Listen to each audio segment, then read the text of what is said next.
अस्सलाम वालेकुम my dear students.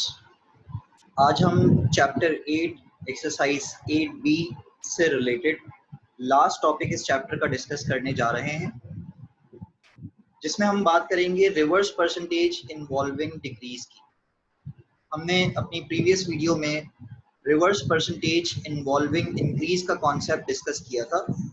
ये बिल्कुल सेम उसी तरह का टॉपिक है, सिर्फ इसमें डिफरेंस क्या होगा कि अब आपके पास क्वेश्चन जितने भी होंगे उसमें आपकी जो परसेंटेज होगी वो इंक्रीज नहीं हो रही होगी, बल्कि उसमें परसेंटेज डिक्रीज होती भी हमें नजर आएगी।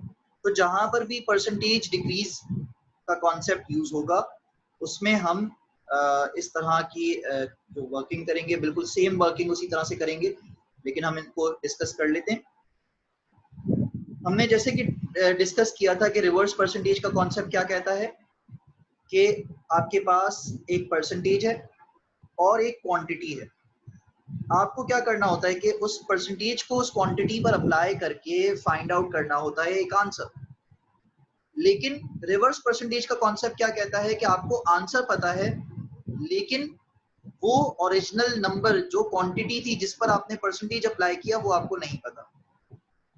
तो आपको वो वैल्यू जो ओरिजिनल नंबर है वो फाइंड आउट करना है। जैसे कि हमारे पास क्वेश्चन 2 का पार्ट डी है, the result of a number. Now we don't know about the number, the original number. The result of a number when decreased by 20% is 192. Remember that here we are talking about the result. This is the result of a number when it is decreased by 20%. तो ये 192 जो है वो result है हमारे पास, हमें original number नहीं पता, हमें वो फाइंड आउट करना है, फाइंड द नंबर। हम क्या करेंगे, हम सबसे पहले परसेंटेज डिक्रीज फाइंड आउट करेंगे। तो परसेंटेज डिक्रीज का कॉन्सेप्ट ये कहता है कि हमें 100% में से सब्ट्रैक्ट करना है जो गिवन परसेंटेज है। तो हमारे पास फाइनल परसेंटेज आ जाएगी, दैट इज 80%। अब हम अकॉर्डिंग टू द स्टेटमेंट हम पहले ये अज्यूम कर लेते हैं कि हमारा जो ओरिजिनल नंबर है वो एक वेरिएबल z के इक्वल है इन दिस केस।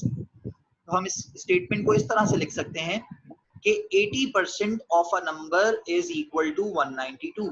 अब जो भी ओरिजिनल नंबर होगा उसका 80% जो है वो 190 के इक्वल है। तो हमें वो ओरिजिनल नंबर फाइंड आउट करना है। हम इस नंबर को रिप्लेस कर देंगे विद द वेरिएबल z, ताकि हम बार बार 80% ऑफ अ नंबर ना लिखें, बल्कि अब हम सिर्फ 80% ऑफ z यूज करेंगे। हमने देखा था कि 80% को हम किस तरह से लिख सकते हैं परसेंटेज को। Percentage can be written as divided by 100. So we can write 80 divided by 100. This of can be written as in mathematics, can be written as multiplication. So 80%, 80 divided by 100 multiplied by z is equal to 192. Now we have to find the value of z here. So for finding out the value of z, what we have to do? We have to change the side of 80 and we also have to change the side of 100 as well. So if we will change the side, the sign will also change.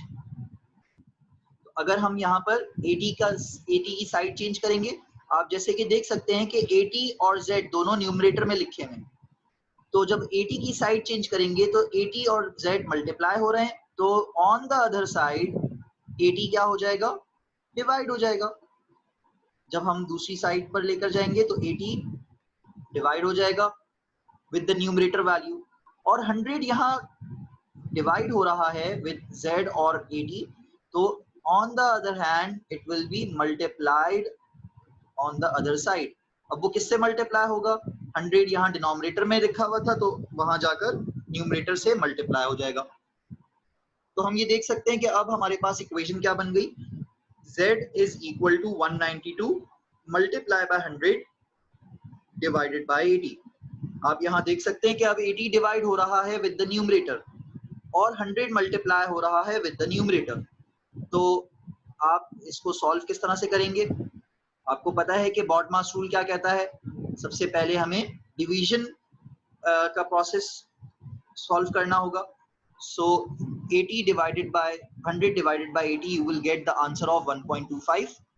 अगर आप 1.25 को multiply करेंगे 192, then you will get the answer that is Z is equal to 240. अब आपने देखा कि Z को हमने क्या अज्यूम किया हुआ था कि Z हमारे पास वो ओरिजिनल नंबर है, so the number which the required number is 240 here in this case. ये एक्सरसाइज 8B क्वेश्चन 2 था। इसी से रिलेटेड हम एक वर्ड प्रॉब्लम देख लेते हैं कि reverse percentage problem involving a decrease का एक वर्ड प्रॉब्लम किस तरह से हमारे सामने आ सकता है।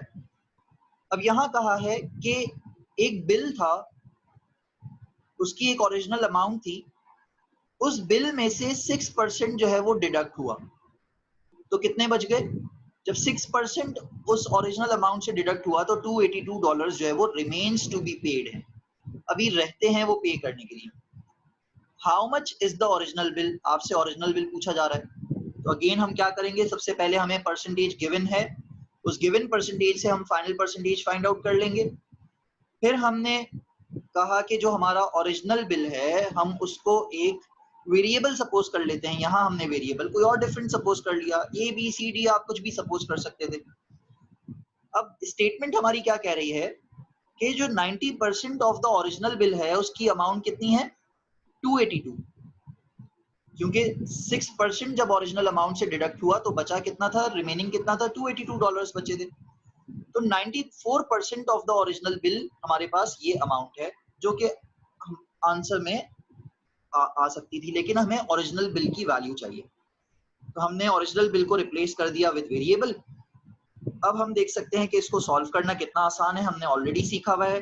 94% can be written as 94 divided by 100 multiply by A, that is equal to $282। अब हमें अगेन वेरिएबल सॉल्व करना है, तो वेरिएबल सॉल्व करने के लिए हम क्या करते हैं, हम उनके साथ जो भी वैल्यूज ऑपरेशन जिस तरह का भी परफॉर्म हो रहा है हम उन वैल्यूज की साइड चेंज करते हैं, तो ऑपरेशन साइन चेंज हो जाता है। जब भी नंबर साइड चेंज करेगा तो उसका ऑपरेशन साइन चेंज करेगा। यहाँ पर 94 मल्टीप्लाई बाय A लिखा हुआ था, तो नेक्स्ट स्टेप में अब 94 जो है वो डिवाइड हो जाएगा 282 से, जो गिवन वैल्यू होगी उसी से डिवाइड होगा ऑब्वियसली, और 100 यहाँ डिवाइड हो रहा था तो अब वो गिवन वैल्यू से मल्टीप्लाई हो जाएगा। याद रखें, मैंने प्रीवियस क्वेश्चन में आपको 100 डिवाइडेड बाय 94 की तरह से लिखकर दिखाया था। आप 100 डिवाइडेड बाय 94 लिखें या 282 डिवाइडेड बाय 94 लिखें, both are same, you will get the same result. Now we will apply the BODMAS rule, and the BODMAS rule will say that we have to divide 282 with 94 and then we will get the answer 3. If we will get the answer 3 and then we will multiply it by 100, so we will get the original bill amount which is $300 in this case. बिल्कुल same इसी topic से relate करता है exercise 8B का question number 9। Question number 9 में ये बिल्कुल same, सिर्फ वैल्यूज चेंज है, क्वेश्चन बिल्कुल सेम है। If 10% is deducted from a bill, 58.5 remains to be paid. How much is the original bill? So we have the concept of percentage decrease. Whenever the percentage is decreasing, deduct means कि उसमें से given percentage जो है वो subtract की जाएगी, decrease हो रही है। तो 100 minus 10 is equal to 90%. So the original bill we have to take as a variable.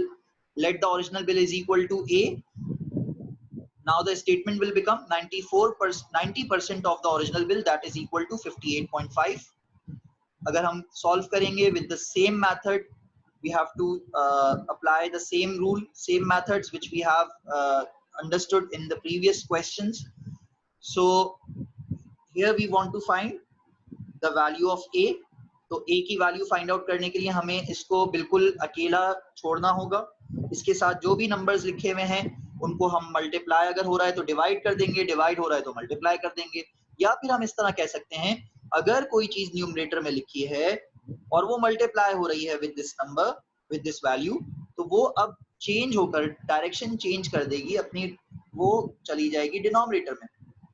और अगर कोई डिनोमिनेटर में नंबर लिखा हुआ है और वो डिवाइड हो रहा है इस नंबर से, गिवन वैल्यू से जो हमें फाइंड आउट करना है, तो वो अब न्यूमरेटर में शिफ्ट हो जाएगा। तो हम ये देख सकते हैं कि नेक्स्ट पार्ट में ये किस तरह से लिखा जा सकता है, 58.5 डिवाइडेड बाय 90, आप देख सकते हैं 90 पहले न्यूमरेटर में था लेकिन साइड चेंज हुई तो वो डिनोमिनेटर में आ गया। इसी तरह से 100 पहले डिनोमिनेटर में था, साइड चेंज हुई तो वो न्यूमरेटर में शिफ्ट हो गया। Side change, sign change, remember this concept. If we will divide with the BODMAS rule, 58.5 divided by 90, we will get 6.5, and 6.5 multiplied by 100, we will get the original bill amount, which is $65. I hope बच्चों आप लोगों को ये video समझ में आ गई होगी, और अगर आपको ये मेरा समझाना पसंद आया तो यूट्यूब चैनल को ज़रूर सब्सक्राइब कर लें और फेसबुक चैनल को फॉलो करना ना भूलिएगा। थैंक यू बच्चों, अल्लाह हाफिज़।